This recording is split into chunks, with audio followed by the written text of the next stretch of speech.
eres Pedro, y sobre esta roca edificaré mi iglesia. Mateo 16:18. ¿Fue Pedro jerarca de la iglesia del primer siglo? Con ustedes, el hermano Fabio.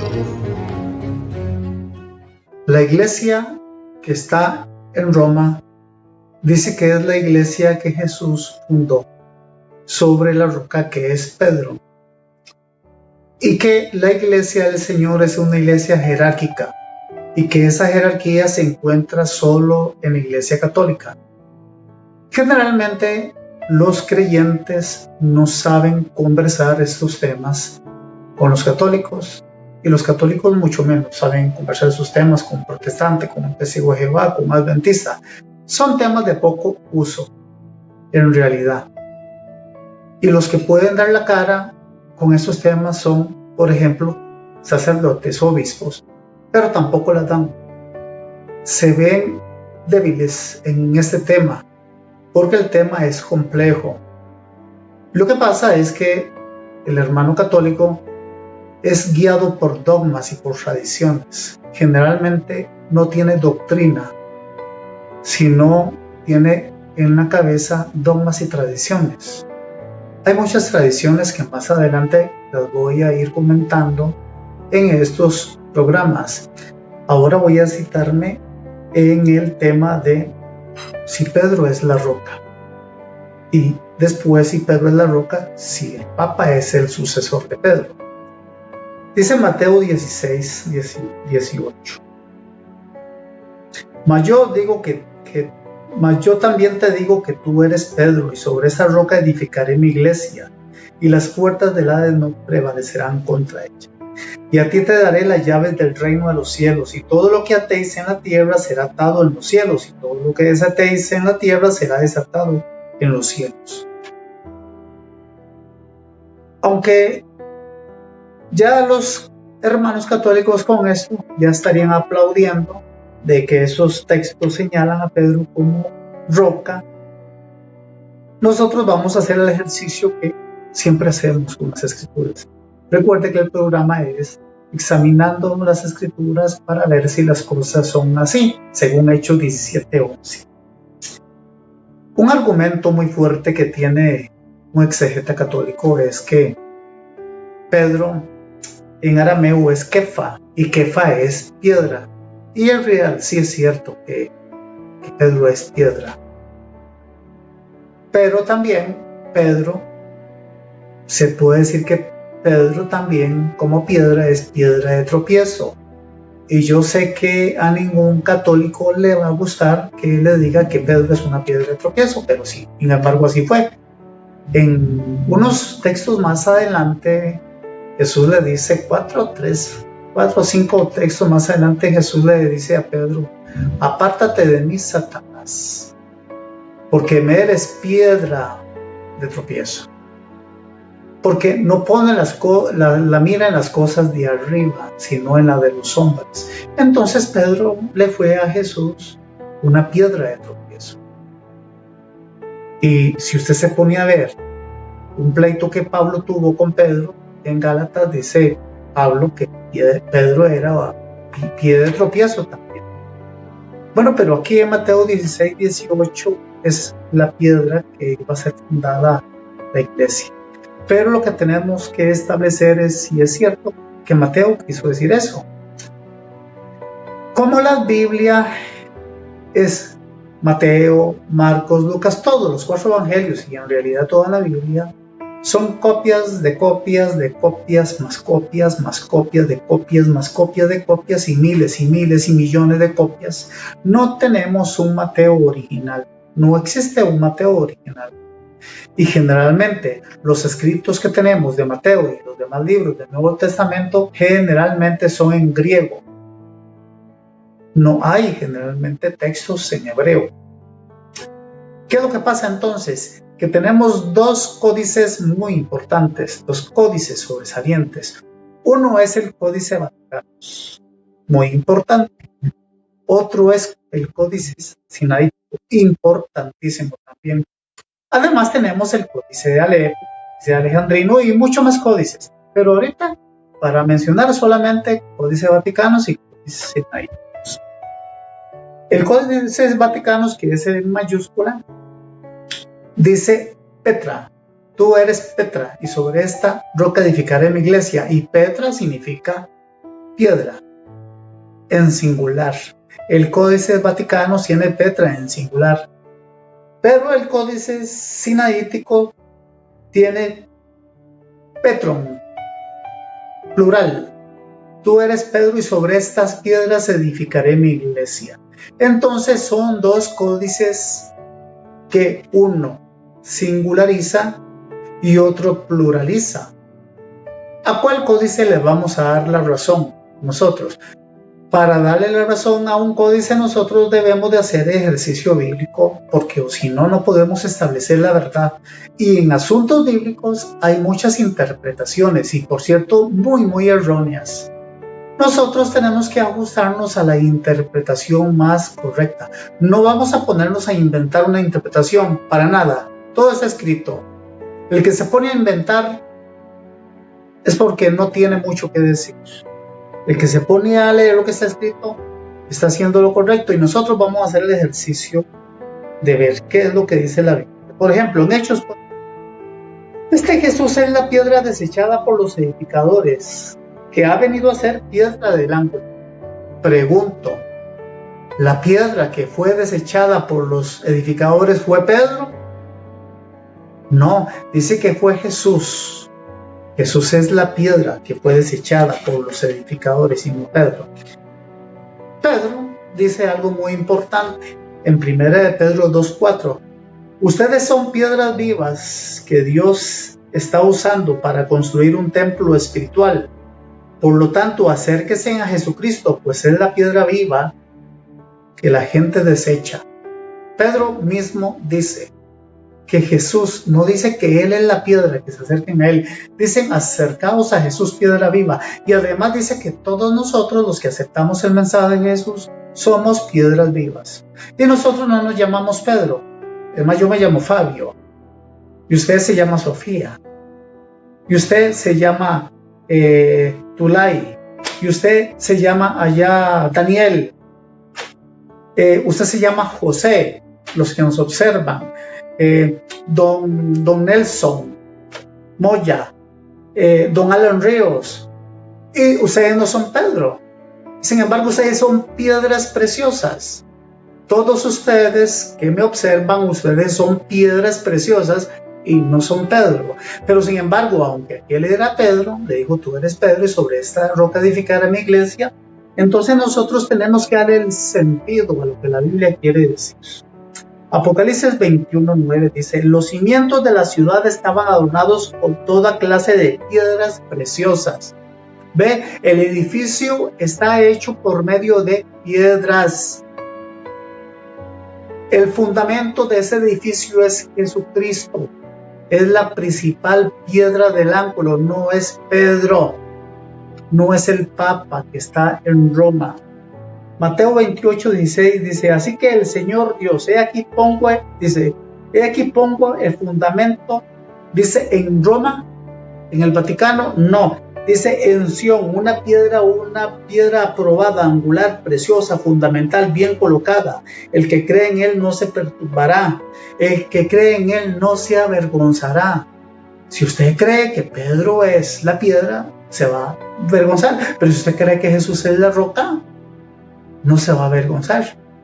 Recuerde que Jesús le dijo a Pedro, apártate de mí, Satanás, porque me sos piedra de tropiezo. Mira, si usted cree que Pedro es la piedra, mira, te puede ser desafortunadamente una piedra de tropiezo y puedes terminar mal.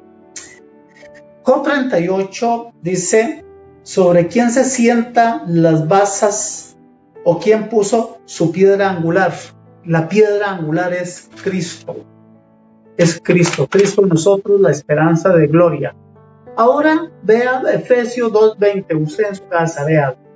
Efesios 2:20 dice, edificado sobre el fundamento de los apóstoles y profetas, siendo la principal piedra del ángulo Pedro. No dice Pedro, dice Cristo. Pedro era una piedra, Pablo era otra piedra, Santiago era otra piedra. Usted es una piedra. Yo soy una piedra. Todos somos una piedra. Todos somos un cuerpo. Todos somos piedras. Y entre esa piedra ninguno de nosotros es el fundamento. El fundamento es Cristo. La piedra angular es Cristo. Yo quiero que eso quede bien claro. Mateo 18:18 le dice: les aseguro que todos ustedes, les aseguro que todo lo que aten en la tierra será atado en el cielo, y todo lo que desaten en la tierra será desatado en el cielo. Eso se lo dijo Jesús a Pedro también. No, eso se lo dijo Jesús a la iglesia, al grupo, a los miembros que andaban con él. Todos los que ustedes aten en la tierra será atado en el cielo, y todo lo que ustedes desaten en la tierra será desatado en el cielo. Mira, le dijo lo mismo, le dio el mismo poder que le dio a Pedro. Así que Pedro no tiene ningún poder exclusivo. Jesús le estaba dando el poder, estaba extendiendo su poder a todos sus seguidores. En Juan 20:23 tenemos otro caso y un buen ejemplo. Y habiendo dicho esto, les dijo: reciban espíritu. Quiero decirles que en nuestra Biblia generalmente dice reciban el espíritu, pero en realidad en los manuscritos más originales dice el artículo él no está, el espíritu no está, dice reciban espíritu, porque Jesús invistió el Espíritu Santo cuando estaba en el día del Pentecostés. No es que en estos momentos Jesús, cuando se presentó en la resurrección a los discípulos que estaban reunidos, les dijo a los 11, porque Judas no estaba, Judas no había sido sustituido todavía, les dijo reciban espíritu. O sea, ustedes como hombres espirituales, en otras palabras, van a ser hombres neumáticos, griego, espirituales, neumático, neuma, espirituales. Reciban espíritu, sean espirituales. Pero ya luego en Hechos, ya Él les da el Espíritu Santo, ¿verdad? Entonces hay que tener mucho cuidado con esta situación. Cuando estaba Él entonces con los discípulos, les dijo, y habiendo dicho esto, les dijo: reciban el Espíritu Santo. A quienes ustedes perdonan los pecados les serán perdonados. Esto se lo dijo a Pedro también en Mateo 16, 18, 19. También se lo dijo a la iglesia en Mateo 18, 18. Y aquí en Juan 20, 23 se lo está diciendo a los discípulos. Les serán perdonados, y quienes se los perdonen, y a los quienes no se los perdonen les serán retenidos. Más adelante vamos a ver esto: a quien no le perdonen los pecados. Esto suena muy extraño, ¿verdad? Generalmente esto nunca se enseña, pero es importante que todo esto, aunque no se enseña, aquí está en la Biblia. Y si usted pues no lo sabe, es porque no escudriña la Biblia. Usted tiene que meterse aquí en las profundidades de Dios para poderlo ver. Y eso, la Biblia está a mano de todo el mundo. Aquí no hay pretextos de nada. La Biblia está a manos de todo. Todo el mundo tiene una Biblia en la casa, hasta abierta en el Salmo 91, abierta en el Salmo 23. Le tienen hasta como un misticismo ahí a la Biblia. No, la Biblia es para que usted se alimente, no para que lo tenga como algo místico. El mismo poder que le dio a Pedro se lo dio a toda la iglesia en Mateo 18, 18, y aquí se lo está dando a los 11 discípulos reunidos. Así que es lo mismo, el mismo poder que le da a Pedro le da a todos. Así que todos tienen el poder para atar y desatar. Bueno, claro, les voy a decir sinceramente, este poder ahora no se ve en la iglesia del milenio, de este siglo XXI, no se ve. Que tirada no se ve. Pero lo que les quiero decir es que es incorrecto. Pedro no es ninguna piedra del ángulo. El don Francisco, muy respetado por mi persona, no es sucesor de Pedro. No, por más que él quiera y por más que él se la crea, no es así. No, el sucesor de Pedro no es nadie. Jesucristo, nosotros todos somos luz del mundo. Nosotros todos somos sal de la tierra. Aquí no hay una persona mayor que nadie. Más adelante vamos a ver eso hablando sobre la jerarquía. Entonces, ¿qué es lo que pasa? Pedro fue un buen elemento, así como lo fue Pablo, pero Hay demasiadas evidencias, pero muchas evidencias, y no solamente bíblicas, también hay evidencias históricas. Por ejemplo, que Pedro nunca estuvo en Roma. Pedro nunca estuvo en Roma, en la Biblia no se ve Pedro en Roma, ni en la historia tampoco. Por más que un prelado diga que Pedro estuvo en Roma, no lo puede demostrar, porque no lo puede demostrar. Eso no se puede demostrar históricamente. No hay historia que diga que Pedro estuvo en Roma, mucho menos el Nuevo Testamento pone nunca a Pedro en Roma. Y esto es un libro católico, no es un libro propiamente protestante, es un libro católico. Yo tengo en mi archivo muchos libros católicos que me encanta leer. Y este libro aquí en la página 29 dice: el Nuevo Testamento no hace ninguna referencia expresa a la presencia o a la residencia de Pedro en Roma y su martirio romano. Realmente estos sucesos no son afirmados y explícitamente antes y explicativamente antes de la segunda mitad del siglo segundo. Oiga, o sea que no hay evidencia fidedigna, histórica ni bíblica que apruebe, que compruebe de que Pedro estuvo en Roma, ni cuándo estuvo, ni cómo estuvo, ni con quién estuvo. Así que si no hay evidencia, ¿por qué usted va a creer que Jesús puso su representante en Roma? ¿Y por qué no lo va a poner en Jerusalén? Si Jesús nunca pasó a la frontera de Roma, Jesús siempre estuvo en Israel, debería ponerlo en Israel. Sin embargo, ¿por qué vamos a tenerlo en Roma? Yo creo que es inconcebible estas formas de pensar. Pero igual, o sea, cada quien se ha formado durante toda su vida una idea tradicionalista y una idea dogmática. Eso no es doctrina, porque en la Biblia no se puede mostrar nada de eso. Son solamente, como usted pudo ver, el tema de los testigos de Jehová. Lo que se hace es interpretar a la Biblia de acuerdo a una línea de pensamiento. Aquí se está interpretando la Biblia a otra línea de pensamiento. Pero ese tema vamos a ir ampliándolo. Hoy es solamente como una pincelada. Créalo que hay demasiado tema que hablar en este sentido.